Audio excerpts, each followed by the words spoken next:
주시는 하나님의 말씀 마태복음 20장 25절에서 28절까지의 말씀인데 제가 가진 성경은 33쪽쯤에 있습니다.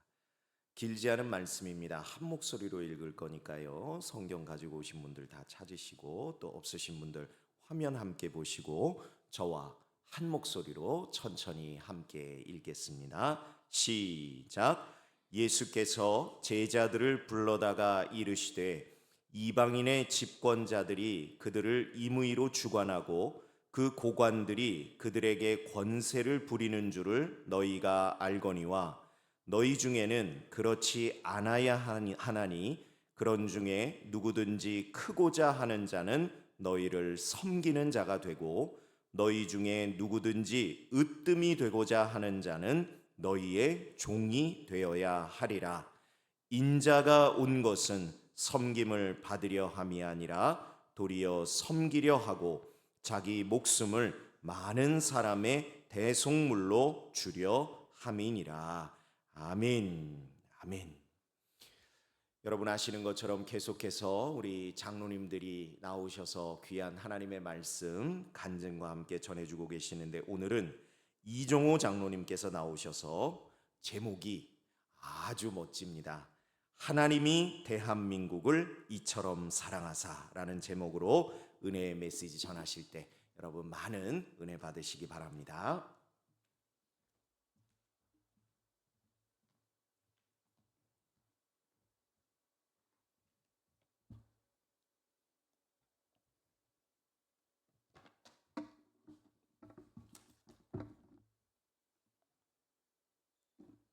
기도하시겠습니다. 사랑과 은혜가 풍성하신 주님, 지난 밤도 주님 품 안에 품어주셨다가 새날을 허락해 주심을 감사드립니다. 이 새벽 시간에 주님의 말씀을 듣기 위해 모인 주님의 자녀들을 기억해 주시고 성령께서 함께 해 주시기 원합니다. 주님이 주시는 말씀을 이제 나누려고 합니다. 저희들이 이 말씀 잘 깨닫게 하시고 하나님 나라를 위한 은혜와 결단의 시간이 되게 하여 주시옵소서. 예수님의 이름으로 기도드립니다. 아멘. 메시지 성경으로 본문 말씀을 한 번 더 봉독하겠습니다. 예수께서 그들을 불러놓고 바로잡아 주셨다. 하나님을 모르는 통치자들이 얼마나 위세를 부리며 작은 권력에 얼마나 빨리 취하는지 너희는 보았다. 너희는 그래서는 안 된다. 누구든지 크고자 하면 섬기는 사람이 되어야 한다. 너희 가운데 누구든지 첫째가 되고자 하면 먼저 종이 되어야 한다. 인자가 한 일이 바로 그것이다. 인자는 섬김을 받으러 온 것이 아니라 섬기러 왔다. 포로로 잡힌 사람들을 살리기 위해 자기 목숨을 내어주려고 왔다. 아멘. 제가 3년 만에 이 자리에 다시 섰습니다. 3년이 너무 빨리 돌아오는 것 같은데 오늘은 3년 전보다는 더 잘할 수 있도록 한번 해보겠습니다. 오늘 설교를 준비하면서 먼저 설교 제목을 어떻게 정할까 고민을 하였습니다. 요새 국내 정세 때문에 힘들어하시는 분들이 많은 것으로 알고 있습니다. 그래서 대한민국 역사를 통한 하나님의 섭리에 대해서 나누어 보면 좋겠다는 생각을 하게 되었습니다. 가보신 분도 많으실 텐데 마포에 있는 양화진에 가면 외국인 선교사님들의 묘지가 있고 한편에 선교 기념관이 있습니다. 그 선교 기념관 입구에 이런 말이 쓰여 있습니다. 하나님이 조선을 이처럼 사랑하사. 이 문장으로 저를 포함해서 여기 계신 여러분들이 어떻게 예수를 믿고 구원을 받았는지에 대한 이유가 명쾌하게 설명이 된다고 생각을 합니다. 이 좋은 문장을 참고해서 오늘 저는 하나님이 대한민국을 이처럼 사랑하사로 제목을 정하고 대한민국을 건국시키시고 풍요롭게 해주시고 하나님 나라를 위해서 큰 역할을 하게 해주신 하나님의 은혜에 대해서 나눠보면 좋겠다는 생각을 하게 되었습니다. 미리 말씀드리는 건데 하나님께서는 대한민국을 위해서 우리 감리교회를 크게 사용하셨습니다. 저는 우리 성도님들이 감리교인이라는 자부심을 가지고 신앙생활하시면 좋을 것으로 생각합니다. 지난 2월 중순에 태국 코랏에서 진행된 아펜젤러 아시아 선교센터의 봉헌 예배에 담임 목사님과 여러분들과 함께 참석을 했었습니다. 그때 봉헌 예배를 드리면서 묵상을 하다가 문득 이런 생각이 들었습니다. 아펜젤러 목사님께서 살아계셨을 때 이 태국 땅에 자신의 이름으로 된 선교센터가 건립될 것을 상상이나 하셨겠는가 하는 것이었습니다. 아마도 아마 꿈에도 생각하지 못하셨을 겁니다. 저는 그때 태국에 있는 동안 우리 감리교회가 참 대단하구나 하는 생각을 많이 했습니다. 아펜젤러 목사님은 공교롭게도 본문 성경의 마지막 말씀 포로로 잡힌 많은 사람들을 살리기 위해 자기 목숨을 내어주려고 왔다처럼 1902년 44살의 젊은 나이에 성경 보급 운동을 하시던 중에 사고로 순교하셨습니다만 저는 인간으로서는 도저히 예측이나 예견이 불가능한 하나님의 계획과 섭리에 대해서 다시 한번 생각을 해보게 되었습니다. 조금 전에 읽은 본문의 말씀은 또한 아펜젤러 목사님과 밀접한 관계에 있는 말씀입니다. 아펜젤러 목사님이 1885년에 설립하신 배제학당의 교훈이 본문의 말씀을 인용한 크게 되고자 하는 사람은 남을 섬기는 사람이 되어야 한다 이기 때문입니다. 성경적으로 보나 세상적으로 보나 리더십의 가장 중요한 요소인 희생과 솔선수범을 아주 잘 표현한 훌륭한 교훈이라고 생각합니다. 또한 아펜젤러 목사님은 배제학당의 설립 목적으로 우리는 통역관을 양성하거나 학교의 일꾼을 양성하는 것이 아니요 자유의 교육을 받은 사람을 내보내는 것이라고 하셨습니다. 개인적으로 혼자만 잘 먹고 잘 살게 하는 전문 직업인이나 특권층, 상류층을 배출해내는 것이 아니라 성경에서 이야기하는 하나님의 형상을 닮은 자유시민을 양성하는 것이 학교 설립 목적이었다고 분명히 말씀하십니다. 이러한 설립 목적은 대한민국이 자유민주주의로 건국하는 것에 큰 영향을 주었다고 생각합니다. 대한민국 초대 이승만 대통령이 배제학당 출신인 것이 결코 우연이 아니라고 생각합니다. 그래서 저는 아펜젤러 목사님이 대한민국 건국의 초석을 닦은 분, 더 나아가서 대한민국 건국의 아버지라는 생각이 들었습니다. 저는 대한민국에서 감리교회의 교세가 장로교회만 못한 것을 두고 왜 그런가 생각해 본 적이 있었습니다. 그런데 우리나라와는 달리 개신교의 본고장인 미국은 그렇지 않다고 합니다. 미국은 주류가 감리교와 침례교이고 장로교의 비율은 그렇게 높지 않다고 합니다. 아펜젤러 목사님이 장로교회 언더우드 선교사님보다 14년 먼저 천국에 가셨는데 그것 때문이 아닐까 하는 생각도 했었었는데 그것만은 아닌 것 같았습니다.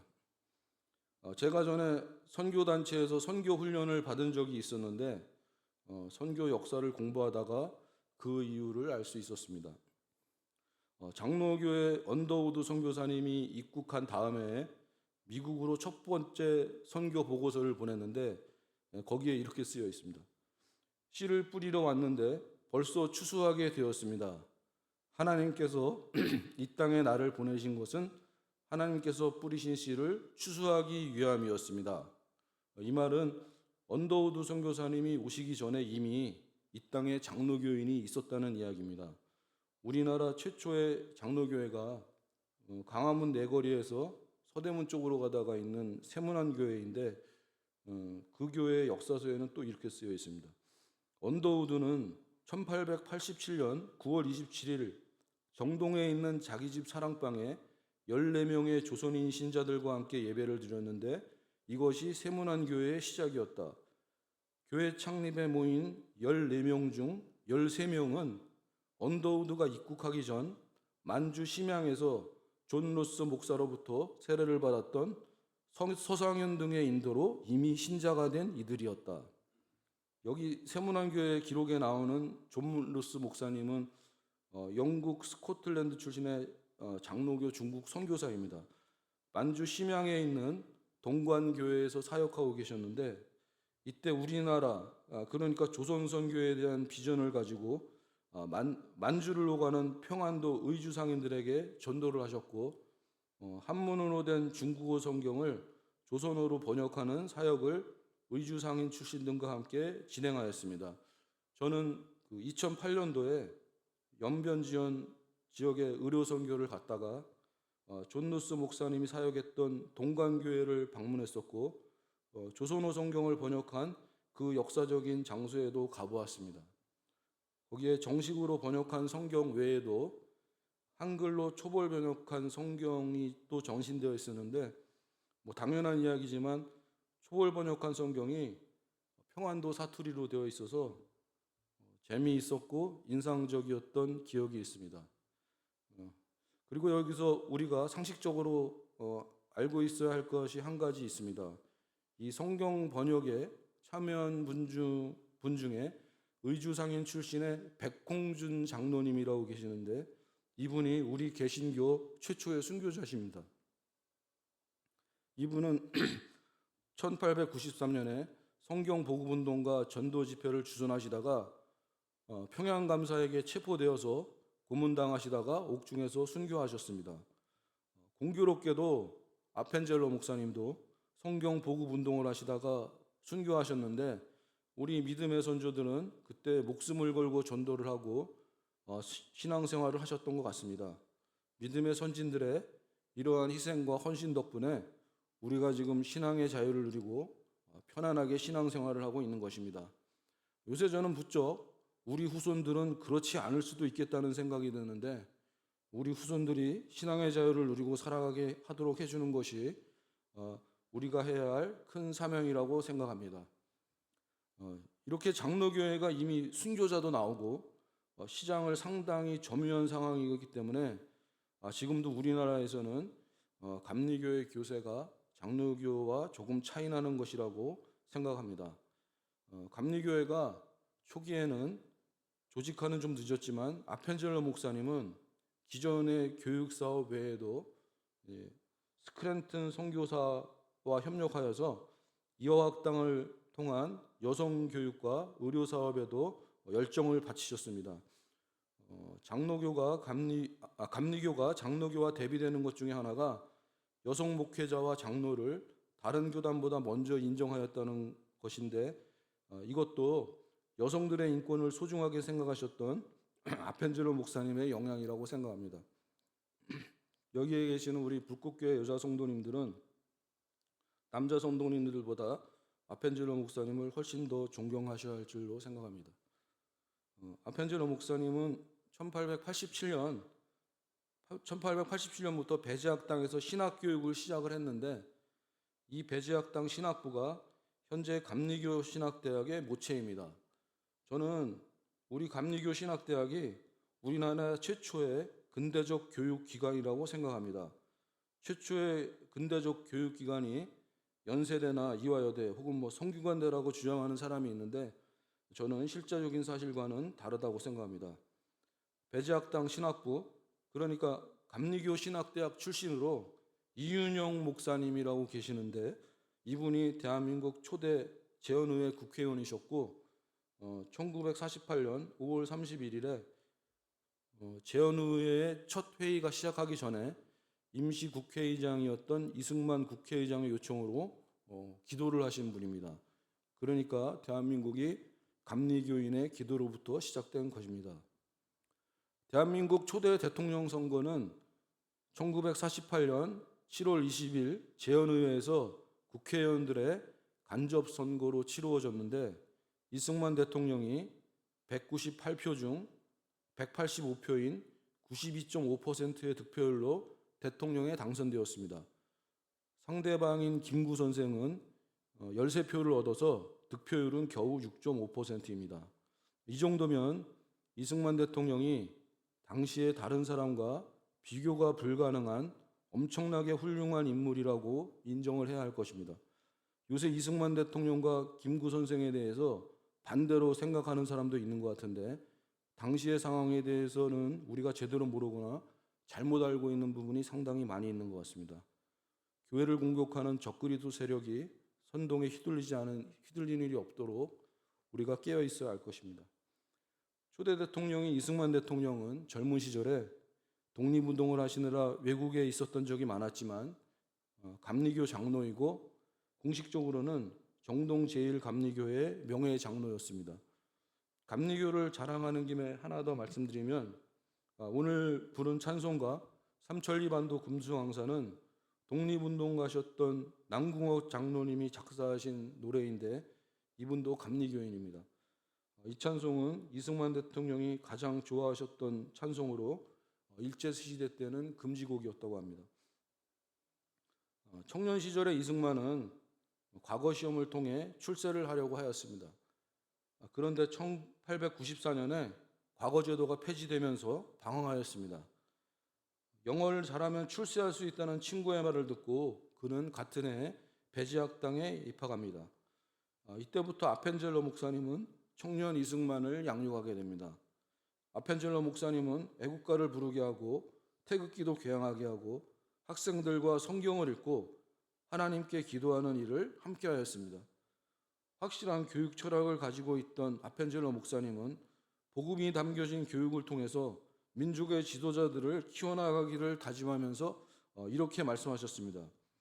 우리는 주님께서 이 학생들을 변화시킬 수 있음을 믿는다. 변화된 학생들은 주님의 권능을 부여받아 백성에게 선한 것을 베풀게 될 것이다. 교육은 세속적인 사업이지만 그 안에 복음이 있어야 된다고 생각한다. 교육은 선교 사역의 통로가 되기 때문이다. 우리가 이 사역에 충성을 다하면 후에 엄청나게 좋은 결과를 가지게 될 것이다. 결론적으로 여기서 교육을 받은 믿음의 선진들을 통해서 우리가 알고 있듯이 대한민국에 엄청난 일들이 일어난 것입니다. 사족입니다만 태국 코라 땅에 세운 아펜젤러 아시아 선교센터도 불꽃교회에 다니는 우리 아펜젤러의 후예들이 엄청난 일을 한 것이라고 생각합니다. 아펜젤러 목사님을 통해 이승만은 인간 평등의 권리, 민족의 독립성과 주체성, 자유로운 사고방식, 민주적인 합의방식 등을 습득하였습니다. 아펜젤러 목사님이 강조한 남성과 여성을 막론한 인간의 권리, 독립정신, 자유주의, 공화민주주의 등의 사상은 오늘날 우리 성도들도 습득하고 발전시켜야 할 성경적인 정치 사상이라고 생각합니다. 후에 이승만은 만민 공동의 사건으로 사형 판결을 받고 한성 감옥에 수감되게 되는데 아펜젤러 목사님은 수시로 찾아가 기도해주고 용기를 북돋아 주었습니다. 언제 사형이 집행될지 모르는 감옥에서 죽음을 앞둔 이승만은 아펜젤러 목사님의 설교를 듣고 성경을 읽으면서 회심과 결단을 하게 됩니다. 이승만은 6년의 수감 생활을 마치고 특사로 풀려나게 되었는데 감옥에 있으면서 40명을 전도했다고 합니다. 젊은 나이에 출세하고 싶어서 찾아갔던 그 학교에서 믿음을 갖게 되고 세계를 알게 되고 많은 비전을 갖게 되고 감리교 장로가 되고 대통령까지 된 청년의 이야기를 보면서 한 사람의 운명이 이렇게 바뀔 수 있을까 하는 생각이 듭니다. 성경 창세기에 나오는 요셉의 이야기의 버금가는 하나님의 놀라운 역사하심이라고 생각합니다. 청년 이승만을 변화시킨 우리 감리교의 놀라운 교육, 그것은 아펜젤러 목사님을 통해서 하나님께서 친히 이루어진 일이라고 저는 믿습니다. 아펜젤러 목사님이 살아계셨을 때 본인이 양육한 청년을 통해 대한민국이라는 나라가 건국되고 그 나라가 이렇게 풍요롭게 발전되리라고는 아마 꿈에도 생각을 못하셨을 겁니다. 태국 코랏의 아펜젤러 선교센터 봉헌 예배에 참석하면서 우리 감리교회와 대한민국을 통한 하나님의 섭리와 역사하심에 대해서 묵상하고 기도하는 시간을 갖게 된 것을 감사하게 생각합니다. 우리가 가족이나 주변 사람들에게 믿음을 전달하고 말씀으로 양육하는 것이 얼마나 중요한 일인지 새삼 깨닫게 되었습니다. 우리도 이 일에 열심을 내면 아펜젤러 목사님이 말씀대로 후에 엄청나게 좋은 결과를 가지게 될 것으로 확신합니다. 요새 세상이 뒤숭숭하고 대한민국에 고난의 시절이 왔다고 말씀하시는 목사님들이 많이 계시는 것 같습니다. 하나님께서 특별한 고난을 통해 특별한 영성을 우리에게 주시려고 하는 것이라고 생각합니다. 성경에 보면 이스라엘 백성들은 일상적으로 자기들의 선조를 통한 하나님의 역사를 계속해서 돌이켜 보더라고요. 사실 우리도 이렇게 해야 합니다. 우리가 힘들 때일수록 대한민국을 통한 하나님의 역사를 계속해서 돌이켜 봐야 합니다. 그래야 감사할 제목도 생기고 미래에 대한 소망도 생기는 것이라고 봅니다. 저는 하나님께서 대한민국을 제사장 나라로 만드셔서 열방 나라들에 대해 복음의 통로가 되고 하나님께 모범 국가가 되게 해달라고 늘 기도합니다. 이 땅에서 아펜젤러 목사님이 꿈꾸셨던 하나님 나라와 비전이 청년 이승만과 믿음의 선진들을 통해 이루어진 것처럼 또한 아펜젤러의 후예들이 세운 불꽃감리교회를 통해 그리고 우리 성도님들을 통해서 이루어지기를 간절히 소망합니다. 기도하시겠습니다.